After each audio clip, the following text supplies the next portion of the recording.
Fraser Rogers from the Penticton V's, now joined by former assistant coach of the V's and new head coach of the Coquitlam Express, Patrick Sexton. And well, Patrick, first of all, congrats on the news yesterday, being named the Express head coach. And my first question for you, just how does it feel, before being 30 years old, to be named a head coach in the BC Hockey League? That's pretty impressive.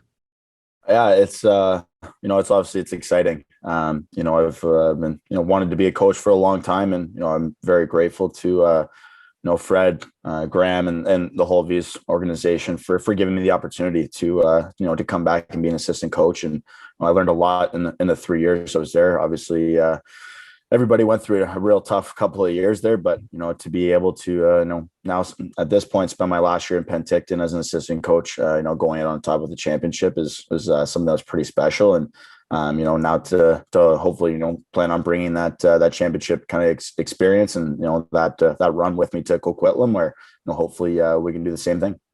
Now, did that shape you, that last 3 years as a coach? You talk about learning coaching through a pandemic, and then you come out of the pandemic into that championship run. You really packed in a lot in your 3 years as a coach in Penticton.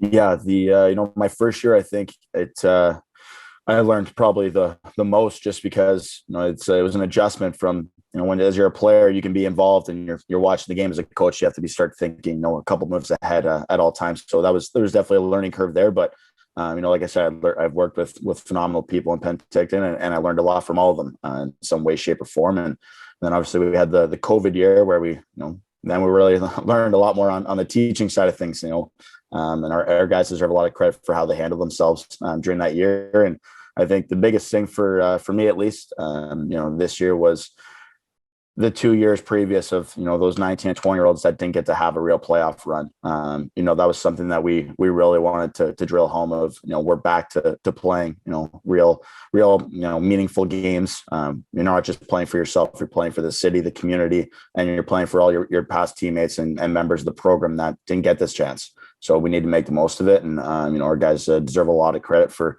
how they handled themselves to, do something that never been done before and win 16 straight games to win the Fred Page Cup. Yeah, quite the run. You talked about, the staff that you learned from, Fred Harbinson, Steve Cawley, Cam Barker coming to the fold as well. What is your big takeaway from learning under these veteran players, veteran coaches in Penticton? It's tough to put into words how much I learned, to be honest with you.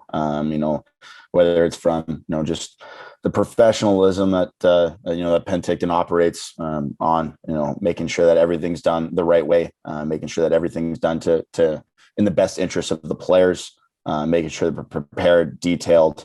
I could go on and on for hours about all the things I've learned from everybody, whether it be Fred, Steve, Cam, Matt Miller, Trevor Miller, Matt Fraser, everybody. And I think that's something that I really, really enjoyed of, being able to debate things and bounce ideas off of one another to, ultimately that's going to help us get to the right answers. So, being able to have those conversations and bounce ideas off one another. I definitely learned a lot from everybody that I had the opportunity to work with.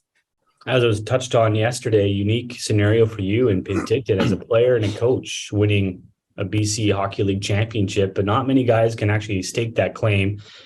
You had 5 years here, 2 as a player, and talked about this 3-year coaching career here as well. What's some of your biggest takeaways about your time in Penticton? Because I know it does mean a lot to you.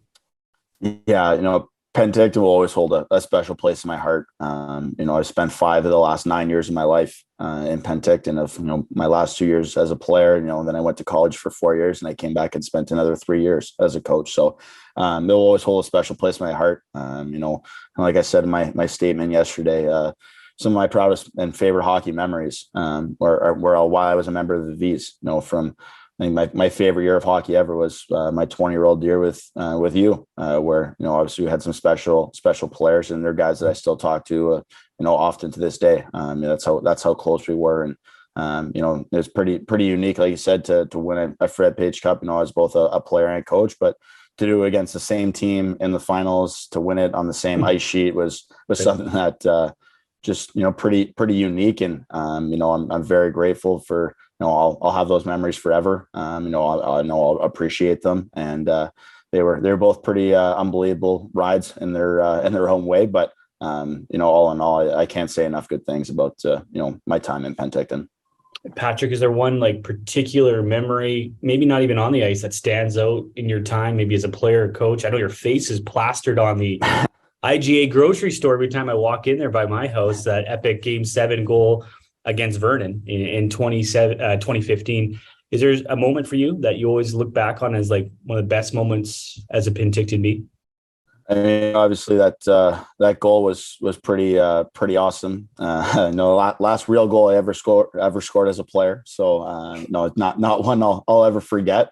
But for me, probably the moment, just the two championships, obviously two completely different scenarios. One as a player and one as a coach. But as a player, when Dakota Conroy scored that goal in overtime, just the jubilation and the excitement of everybody just throwing their gloves, and it didn't matter who you got to first. Just kind of just the emotion of the moment was something that was really special, and I'll never forget. And it was really, really cool for me to see our guys this year have that same experience of watching our guys get the opportunity to do that exact same thing of throwing their gloves, and you could just see the emotion, that they had, how happy they were to not only win, but to do it with their best buddies.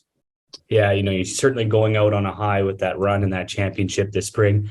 You come from a hockey family. Your dad, long time in the NHL, your brothers played at a high level as well. You played at a high level. Now you're in this coaching game after playing. How would you describe yourself now as a head coach going forward with the Express? And what do you think are some of your best attributes that you'll bring forward?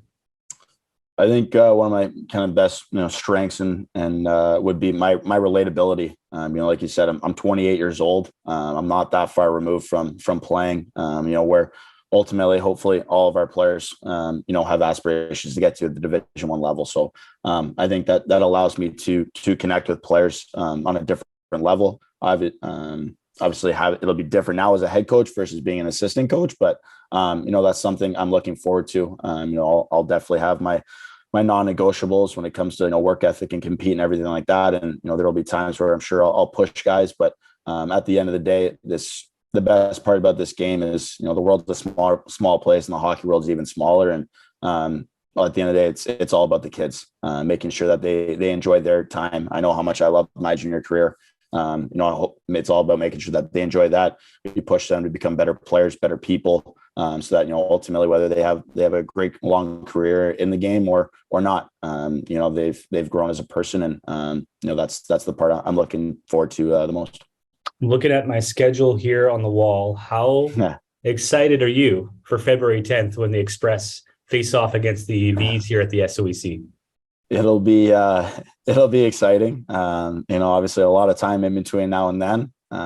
It'll be really cool. It'll be really weird at the same time to be standing on the other bench.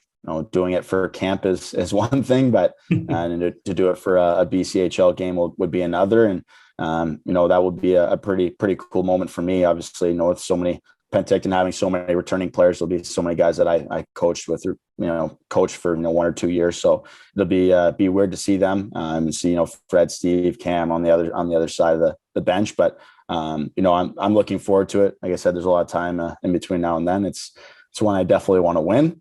Definitely want to come out on the right side of things. But at the end of the day, if we're able to go in there and do something that not many teams have done over the years, have taken 2 points out of the SOEC, I'd be thrilled. Maybe it might be a loss that Fred might be okay with, and you don't say that very often. I don't know about that. Freddie and I have a great relationship, but we're both competitors at heart, so I don't think either one of us will ever be okay with losing. That's true. Cut from the same cloth. Patrick, I know a lot of people, fans and staff here are really excited for you and the opportunity in Coquitlam. Thanks for doing this. Congrats again on the head coaching position, and enjoy the rest of your summer, and can't wait to see you at the rink again. Thanks, Fraser. Really appreciate it.